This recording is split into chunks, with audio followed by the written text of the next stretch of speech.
नमस्कार, स्वागत है आप सभी का वीके न्यूज पर। मैं हूं आपके साथ मेघना सचदेवा।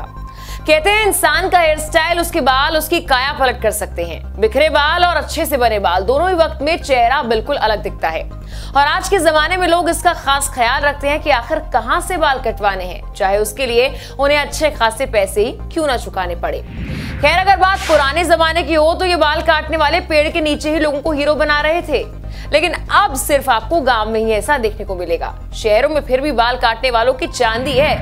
आज हम बाल काटने वाले की ही बात करेंगे। वो बाल काटने वाला जो आज जहां है जैसा है, अपनी कड़ी मेहनत के दम पर है। वो शख्स जिसकी जेब इतनी भारी है कि वो खड़े खड़े कई गाड़ियां और घर खरीद ले। रमेश बाबू। सुनने में आपको नाम थोड़ा पुराने जमाने का लगा होगा, लेकिन रमेश बाबू के कारनामे अगर आप सुनेंगे ना तो दांतों तले उंगली दबा लेंगे। रमेश बाबू है तो नाई, लेकिन करोड़पति नाई। रमेश बाबू लोगों के बाल काटते हैं, नाई है, इसके साथ ही वो BMW, रोल्स रॉयस, जगुआर समेत 400 लग्जरी गाड़ियों के मालिक हैं। यकीन करना काफी मुश्किल है ना, लेकिन यही सच है। रमेश के पिता पी गोपाल बंगलुरु में नाई थे। जब रमेश सिर्फ 7 साल के थे तब उनके पिता चल बसे। बंगलुरु में सिर्फ एक दुकान छोड़कर गोपाल अपनी पत्नी 3 बच्चों को छोड़कर चले गए। बच्चों का पेट भरने के लिए रमेश बाबू की मां ने बतौर हाउस हेल्प काम किया। उनकी मां, आपको बता दें कि महीने के 40 से 50 रुपए कमाती थी और इसी से बच्चों की पढ़ाई, खाना पीना, कपड़ों का सबका इंतजाम करना। पिता की मौत के बाद रमेश की मां दुकान नहीं चला पाई। उन्होंने उसे 5 रुपए हर दिन के हिसाब से किराए पर लगा दिया।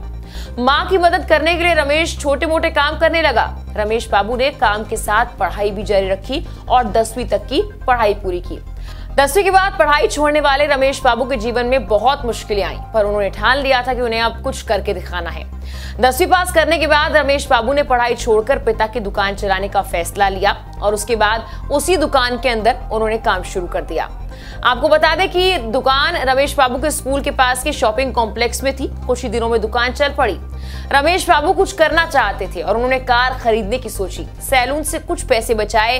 अंकल की मदद से 1993 में उन्होंने मारुति वैन खरीदी। रमेश बाबू सैलून में ही व्यस्त रहते थे तो उनकी गाड़ी ऐसे ही पड़ी थी। उन्होंने गाड़ी किराए पर देने की सोची और उनकी किस्मत बदल गई। रमेश बाबू को इंटेल कंपनी में पहला कॉन्ट्रैक्ट मिला।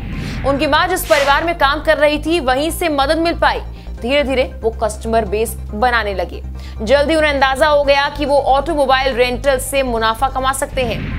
एक दशक से रमेश टूर्स एंड ट्रैवल्स के मालिक हैं और लग्जरी और महंगी गाड़ियां कलेक्ट करते हैं। 90 के दशक में उन्होंने महंगी लग्जरी गाड़ियां रेंट में देना शुरू किया और ये सिलसिला आज भी जारी है। तो कैसी लगी आपको रमेश बाबू की कहानी, कमेंट कर हमें जरूर बताएं। फिलहाल के लिए इस वीडियो में इतना ही। तमाम खबरों के लिए आप देखते रहिए वीके न्यूज। नमस्कार।